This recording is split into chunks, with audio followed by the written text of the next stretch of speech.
कुछ लोगों के आज होश उड़ गए होंगे। मैं जिन लोगों को देख रहा हूं, ये वही लोग हैं तथागत भगवान गौतम बुद्ध को मानने वाले लोग।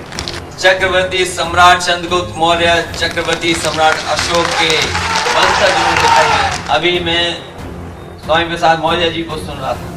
पता नहीं बीजेपी को क्यों घबराहट है इनसे। जो आज घटना हुई, जो पकड़ा गया, वो हमारे आपके बीच का ही था। और सोचिए कितनी बड़ी साजिश हो रही है। जो मऊ में, घोसी में घटना हुई, वो हमारे ही बीच का व्यक्ति है, फुसला करके पहुंचा दिया उसको। इसलिए हमें और आपको सावधान रहना पड़ेगा।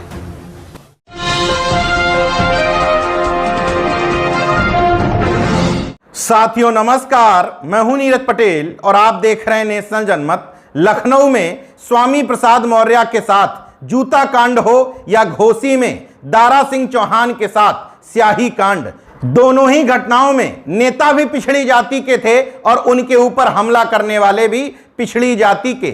इसलिए नेशनल जनमत ये सोचने पर मजबूर हुआ है, ये संयोग है या मनुवादियों का कोई नया प्रयोग। पिछड़े वर्ग के सामने पिछड़े वर्ग का ही व्यक्ति खड़ा कर दो और उनकी विचारधारा पर सवाल खड़े करवा दो। दोनों घटनाओं को गौर से समझिएगा। दारा सिंह चौहान के ऊपर जिस शख्स ने स्याही फेंकी, सरेंडर करने से पहले बताता है कि प्रिंस यादव नाम के बीजेपी नेता के कहने पर उसने ऐसा किया है।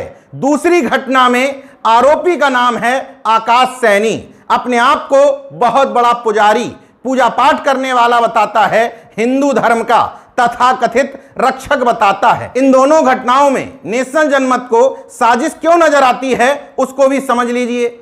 चौहान यानी कि पिछड़े समाज के एक नेता के ऊपर यादव समाज का एक व्यक्ति स्याही फेंकता है, आरोप लगाता है बीजेपी नेता पर, लेकिन नाम बताता है प्रिंस यादव। अब इस घटना को लिंक करके देखिए। बीजेपी के मंत्री लक्ष्मी नारायण सिंह जाट समाज से आते हैं, लेकिन यादव जाति के ऊपर आपत्तिजनक टिप्पणी करते हैं। उसके कुछ दिन बाद ओम प्रकाश राजभर यादव समाज के ऊपर हमला करते हुए कहते हैं अखिलेश यादव अहीर हैं और अहीरों की बुद्धि 12 बजे खुलती है। ओम प्रकाश राजभर जैसा नेता जो पिछड़ों की बात करता है, हालांकि अवसरवादी है, लेकिन अनायास उनके मुंह से यह बात नहीं निकल सकती। इसका मतलब यादव समाज के अगेंस्ट अन्य पिछड़े लोगों को लड़ाने का यह तरीका है, क्योंकि अखिलेश यादव लगातार जातिवार जनगणना की बात कर रहे हैं। बिहार से भी यह संकेत आ रहा है और इंडिया का जो गठबंधन बना है उससे भाजपाई माने या ना माने, लेकिन अंदर से घबराए हुए जरूर हैं। आज सामाजिक न्याय की सबसे बड़ी कड़ी अगर कोई बन सकती है तो वो हमारी जाति जनगणना है। और जाति जनगणना हम लोग इसलिए चाहते हैं कि हम हर समाज के लिए कुछ न कुछ देना चाहते हैं। ये आखिरकार पीछे क्यों भाग रहे हैं? जाति जनगणना से इसलिए पीछे भाग रहे हैं क्योंकि वो जानते हैं कि आबादी में वो कुछ भी नहीं है। जो लोग आबादी में कुछ नहीं है वही जाति जनगणना नहीं चाहते हैं।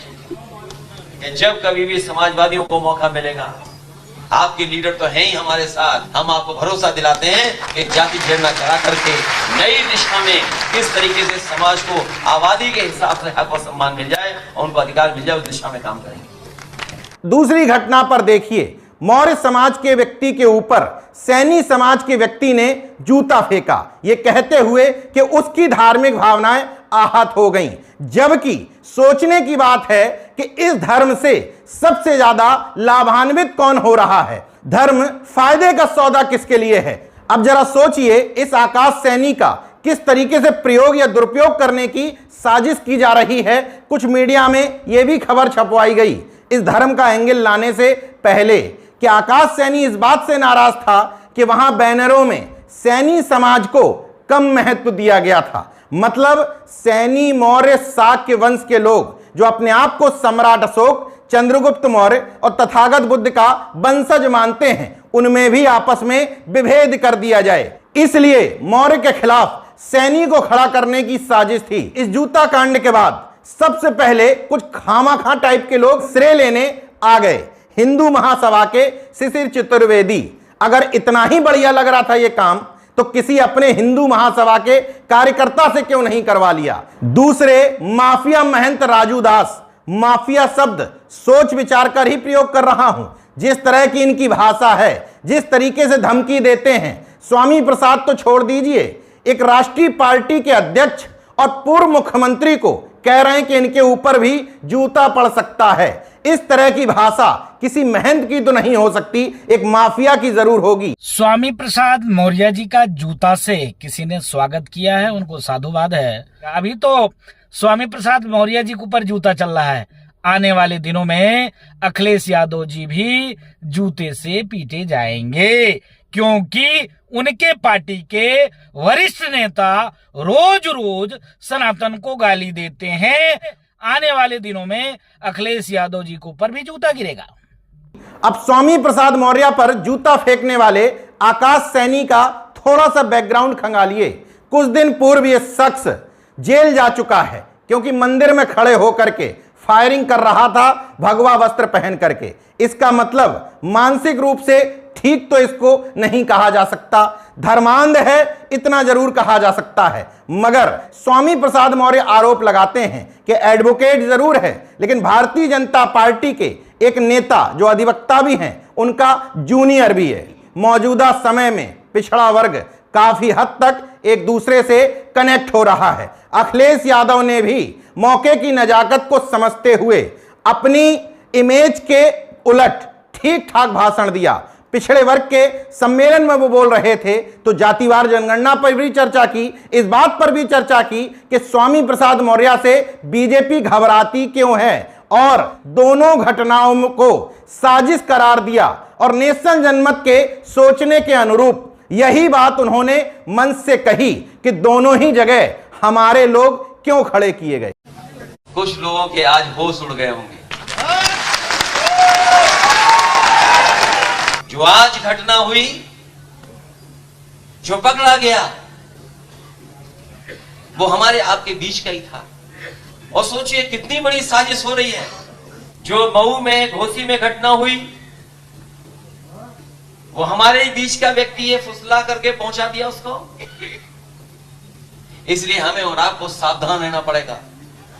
अखिलेश यादव इन घटनाओं को बीजेपी की साजिश बता रहे हैं, जातिवार जनगणना की खुलकर वकालत कर रहे हैं, महापुरुषों के नाम भी ले रहे हैं। इसकी सब जगह तारीफ हो रही है कि अमूमन अखिलेश यादव इस तरह के भाषणों के लिए नहीं जाने जाते, लेकिन अंदर से विचारधारा क्लियर नहीं है, इसलिए कहीं कहीं गच्चा भी खा जाते हैं। अब यहीं पर बीजेपी के शीर्ष नेताओं और अखिलेश यादव में अंतर समझ लीजिए।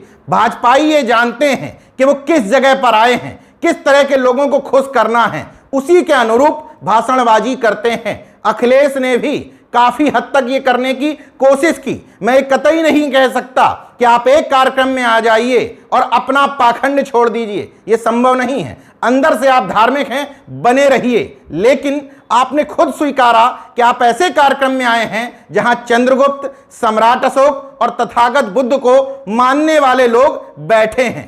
तो जब आप खुद समझ रहे थे कि आप किस कार्यक्रम में आए हैं, तो ऐसे कार्यक्रम में भगवान और सरस्वती को लाने की कोई खास जरूरत नहीं थी। और हम तो ये मानते हैं कि कभी कभी भगवान किसी के जवान पर सरस्वती ला देता है।